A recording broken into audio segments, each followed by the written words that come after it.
Hello friends, welcome to பிரிசி arts. இன்றைக்கி நம்ம வந்து தேங்காய் பால் சாதம் எப்படி செய்கிறதுன்னு பார்க்கலாம். இது தேங்காய் பால் எடுக்க மட்டும்தான் டைம் ஆகும், மற்றபடி நம்ம சீக்கிரமாக செய்து முடிச்சிடலாம். இந்த தேங்காய் பால் சாதம் வந்து வயிறு புண்ணு இருக்கிறவங்க இதை சாப்பிட்டா ரொம்ப நல்லது. வாரத்துக்கு 2 டைம் சாப்பிட்லாம். இது எப்படி செய்கிறதுன்னு பார்க்கலாம் வாங்க. இந்த தேங்காய் பால் சாதத்து கூட நம்ம சிக்கன் கிரேவி வச்சு சாப்பிடும்போது ரொம்ப நல்லாயிருக்கும். இல்லைனா முட்டை பெப்பர் மசாலா வச்சு சாப்பிட்டாலும் ரொம்ப நல்லாயிருக்கும். இப்போ நம்ம தேங்காய் பால் சாதம் செய்கிறதுக்கு நான் ஒரு வெங்காயம் வந்து நீல வாக்கில் கட் பண்ணி வச்சுருக்கோம். அதேமாரி தக்காளியை சின்ன சின்னதாக கட் பண்ணி வச்சுருக்கோம். ஒரு தக்காளியை வந்து என்னது பச்சை மிளகாய் வந்து சின்ன சின்ன பச்சை மிளகாங்கிறதுனால நான் ஒரு 8 பச்சை மிளகாய் எடுத்து வச்சுருக்கேன். நீங்கள் பெரிய பச்சை மிளகானா ஒரு 3 பச்சை மிளகாய் எடுத்துக்கலாம். ஒரு கைப்பிடி அளவுக்கு கொத்தமல்லி தழை, ஒரு கைப்பிடி அளவுக்கு வந்து புதினா தழை, கொஞ்சோண்டு கருவேப்பிலை தழை எடுத்து வச்சுருக்கோம். இந்த பால் சாதம் செய்யறதுக்கு தேங்காய் பால் சாதம் செய்யறதுக்கு நம்ம வந்து தேங்காய் பால் வந்து எடுத்து வச்சுருக்கோம். நம்ம இப்போ தேங்காய் பால் சாதம் செய்யறதுக்கு நம்ம இப்போ 1/2 கிலோ அரிசிக்கு வந்து 100 நெய் விட்டுக்கலாம். நம்ம வந்து இப்போ 2 டம்ளர் எடுத்துருக்கோம், அதுக்காக நான் வந்து நெய் விட்டுக்கிறேன். நெய் காஞ்சதுக்கப்புறம் நம்ம பட்டை வகைகளை சேர்த்துக்கலாம். இப்போ 1/2 கிலோவுக்கு 100 நெய் விட்டுக்கலாம். சரி, இல்லைன்னா என்ன பண்ணுறதுன்னா பாதி எண்ணெய் பாதி நெய் விட்டு நம்ம எடுத்துக்கலாம்.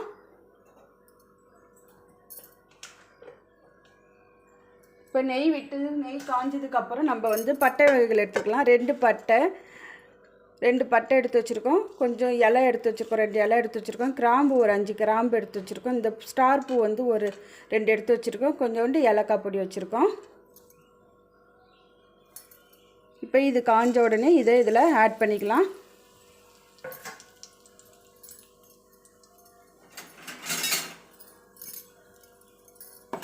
இப்போ இதில் நல்லா வதக்கிக்கலாம்.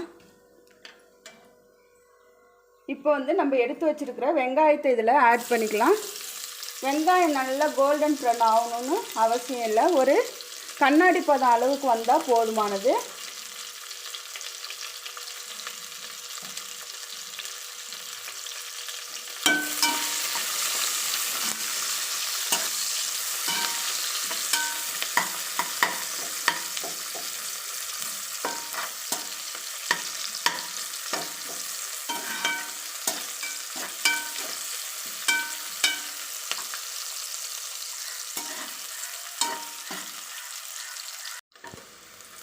இப்போ நம்ம வெங்காயம் இந்த அளவுக்கு வதங்கினா போதும். இப்போ வந்து நம்ம 1 ஸ்பூன் வந்து இஞ்சி பூண்டு பேஸ்ட்டை ஆட் பண்ணிக்கலாம்.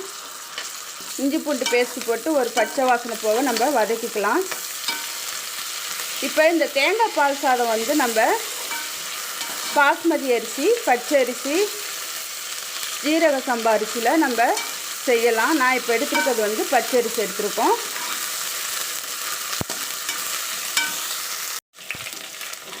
இப்போ நம்ம இஞ்சி பூண்டு பேஸ்ட்டு போட்டு வதக்கியாச்சு. இப்போ வந்து நம்ம எடுத்து வச்சுருக்கிற தக்காளியை ஆட் பண்ணிக்கலாம்.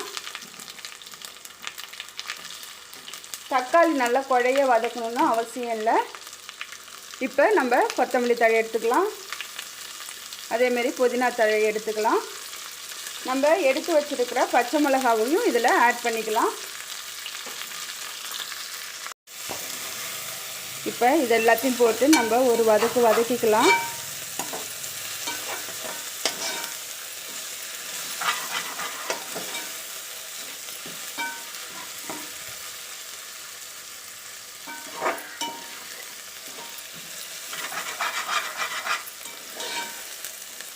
இந்த தேங்காய் பால் சாதம் வந்து உடம்புக்கு ரொம்ப நல்லது. வயிறு புண்ணு இருக்கிறவங்க இதை வாரத்துக்கு 2 டைம் சாப்பிட்லாம்.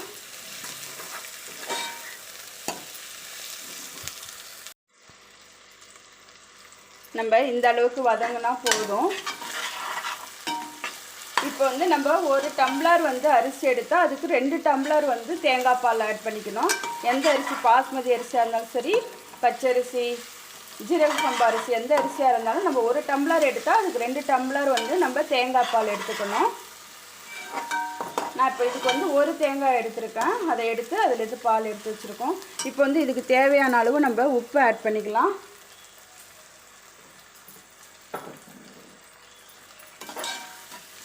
உப்பு ஆட் பண்ணிவிட்டு இப்போ நம்ம எடுத்து வச்சுருக்கிற தேங்காய் பால் ஆட் பண்ணிக்கலாம். நான் 2 டம்ளர் அரிசி எடுத்துருக்கேன், அதனால் வந்து 4 டம்ளர் வந்து தேங்காய் பால் இதில் ஆட் பண்ணிக்கிறேன். இப்போ இந்த தேங்காய் பால் ஊற்றி மூடி போட்டு ஒரு நல்லா கொதிக்க விடுவோம். கொதித்ததுக்கப்புறம் பார்க்கலாம்.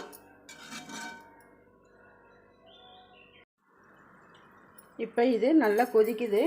இப்போ இந்த கொதிக்கிற ஸ்டேஜில் வந்து நம்ம அரிசி எடுத்து ஆட் பண்ணிக்கலாம். நம்ம வந்து அரிசி வந்து இந்த வெங்காயம் தக்காளி அரிகிற நேரத்துக்கு நம்ம இதை 2 கழுவி ஊற வச்சு வச்சுருக்கோம். அந்த அரிசியை வந்து இதில் ஆட் பண்ணிக்கலாம்.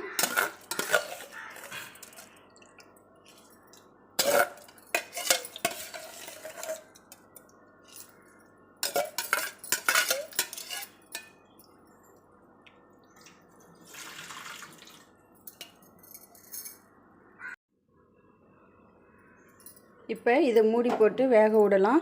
இப்போ அரிசியும் தண்ணியும் சம அளவு வர வரைக்கும் வெயிட் பண்ணுவோம். கொஞ்சம் நேரம் வேகட்டும்.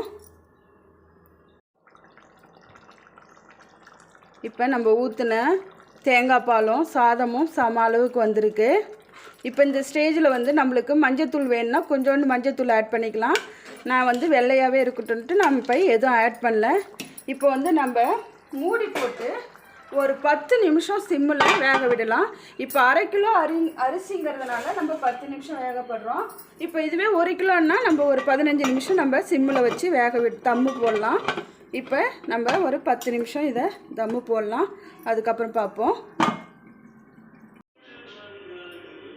இப்போ நம்ம குக்கரை வந்து ஓப்பன் பண்ணி பார்ப்போம்.